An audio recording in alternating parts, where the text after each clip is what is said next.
I couldn't get no sound out of there, so right now I'm gonna work it right here.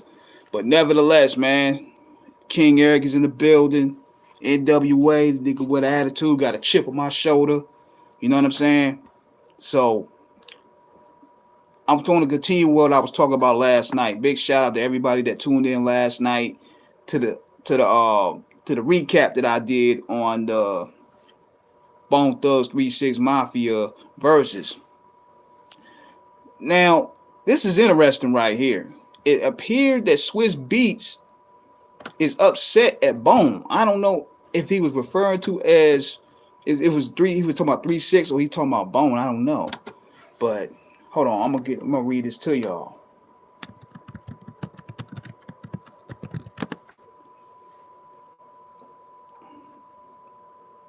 It says Swizz Beat announces versus rule changes after 3-6 Mafia Thugs fight. Hold on 1 second.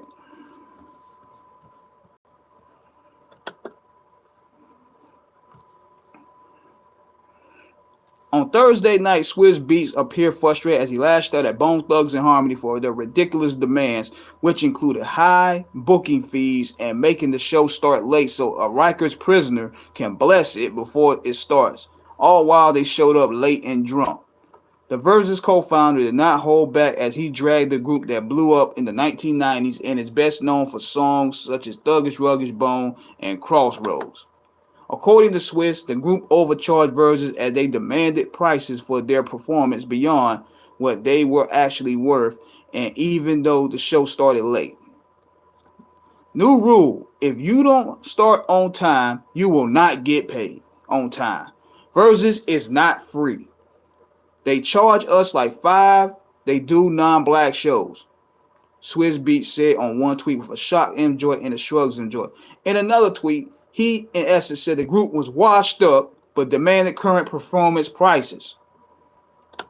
And did a show in 23 summers and want to charge us like a sold out stadium prices. Talk about yesterday's prices, not today's price shit. Swizz did not stop there, though he spoke about the group's ridiculous demands, which included waiting for a prisoner in the jail to call and bless the show before they could begin, while also showing up late to join the show. Talk about we're not going on stage until my homie called from Rikers to do the prayer. He said coming on stage after getting paid 10 shows in one verse just to get drunk, just to get on stage drunk is effing late. I'm just saying, okay, let me start the show now, said on my fourth tweet. Meanwhile, even before the show could start, probably a fight broke out between 3-6 Mafia and Bone Thugs and Harmony artist Gangsta Boy and Busy Bone.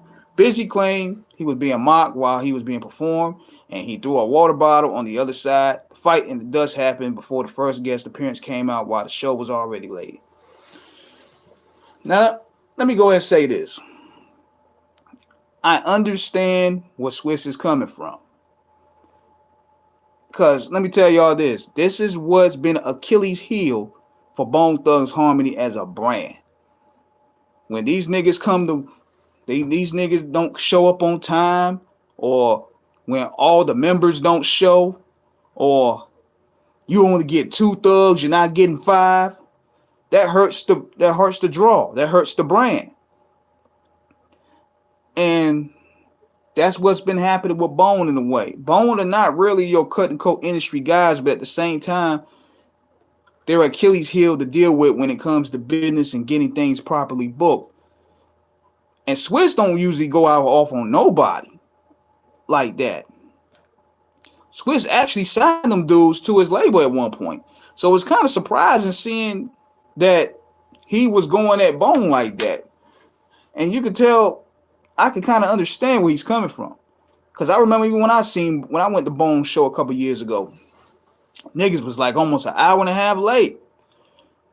And one of my boys was like, yo, man, these dudes sitting there acting like the Crossroads came out 95 Bone. Y'all got to come out there. Like, that's been a problem with them, man. It's like, I don't know what it is. It's just that with their business acumen, it's just been, when it comes to doing shows, it's just been hard for them. Like, if I'm paying for Bone Thugs and Harmony, I want 5 members. I'm not paying for 2. And another thing too, I think what happened with Bone Thugs and Harmony is that they accumulated so much success so early. These niggas are so cold on the microphone musically. They dropped the greatest hits album in 2000. And they only been in the game for 6 years prior to that. Officially in 1994 when they signed the Rufus, that's when I would start them. They went ahead and dropped the greatest hits in 2000. That's how cold Bone Thugs and Harmony is. So they carried on that all those hits through the 90s onto this setting. Whereas 3 6 Mafia, they kept on working. Juicy J, he puts out projects every other month. He reintroduced himself into a new era of generation of fans. Paul didn't stop working. He done projects with Yellow Wolf. He's done projects with Seed of the Six. They kept the brand going, even though a lot of people don't know this. Paul and Juicy don't even rock with each other no more. Juicy said on the show with Nas that they're only doing business. They're not really friends anymore. So you could tell right there that there wasn't really that interaction with Paul and Juicy. It was all strictly business. But with this situation here with Bone Thugs and Harmony, everything they played came from the 90s. That's a testament of how strong their resume is. Whereas 3 6, they played a lot of stuff for the 2000s and beyond. And I remember, if you really look at this, remember the DVD tour thing that they did. It's on YouTube where Busy Bone was drunk. They were having a big fight backstage. Flesh said himself, and he was right. He said, fuck the 90s. We need new shit. We need new stuff. See, Bone shot their load way early in the game. Everything they were coming out with was hit after hit after hit after hit. They made enough hits to where they could probably just tour off that alone. He's not mad at them. Hold this L and dislike, partner. What are you talking about?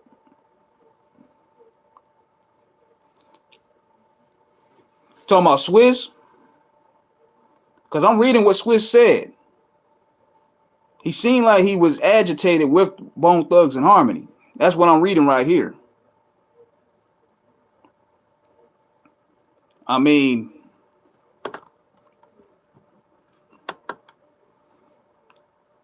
yeah, read it right here. That's what he said.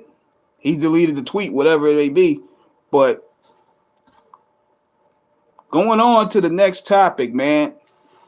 I found this one very interesting. Now, Royce the 5'9" called 50 Cent out. And he called 50 Cent out on something I've been saying about 50 Cent for almost 2-3 years now. He said, and you can look at it when I upload on Off the Cuff Radio. How is it that Madonna is more eligible for apology than Lil' Kim? Basically what he's saying, why are you disrespecting black women? You not apologizing to them. But yet, you apologizing to Madonna. You ain't saying nothing to Chelsea Handler. But you go at Sierra. You go at Lil' Kim. You go at your co-host, Natari. And you don't apologize. But yet, this white woman come out here and you apologizing. It's not a good look, Fifth. And I salute Royce for calling that out. Now, I know I'm probably going to have a lot of G-Unit stands come in like, nah, you got to call this spade a spade. And this is where, in a way, I can't play the get along. The go along, get along. I got to keep it real. Hold it L and dislike, partner. Oh, go ahead and dislike it. I don't care. You can't dislike it. They took dislikes away, dude. NWA, nothing. Please salute, Calculus, salute. But Royce was right on that end, because that's bullshit. Because it's like, dude, You 50 Cent when it comes to black women. You 50 Cent when it comes to talking about us. You 50 Cent when it comes to bringing that forth of energy. But when these white people come for you, you 25 cent, you 15 cent, you apologizing. Nah. And it's just like we be saying, we want to see that gangster energy all across the spectrum. Don't just keep it selective around us. Same thing I told about the baby. I lost all that respect about the baby. You go talk about your baby mama like a dog, but yet the rainbow ring, the rainbow mafia made you kiss the ring. You ain't say nothing slick to them. I don't have no respect for those dudes like that. And I know people be like, nah, man, don't say this about this person. Nah, I'm not trying to be friends with these dudes. They don't even want my friendship. Why should I care about them? We got to keep it real. And that's what got me in a lot of trouble. That's probably why I couldn't get a lot of interviews in the beginnings. I keep it way real. I can't be phony. I can't be phony at all. But going on, I'm going to tell y'all this. There's a lot of good hip-hop out there, too. I don't know. I said this in the beginning, but Styles P and Havoc dropped a new joint, straight crazy. I'm on like the 5th song right now. Styles P is one of the best out there. That man is consistent. And it's good to see Havoc working again, because Havoc been under the depression. He wasn't doing no work for years since P passed. So seeing Hav work is a beautiful thing. But look, I gotta answer this call, yo. I'm gonna be right back. So I'm gonna hit you guys up probably later on, if not tomorrow. I got some things lined up I gotta take care of. So y'all have a blessed night. Leave comments, hit the subscribe button. Holla at me, man. 1.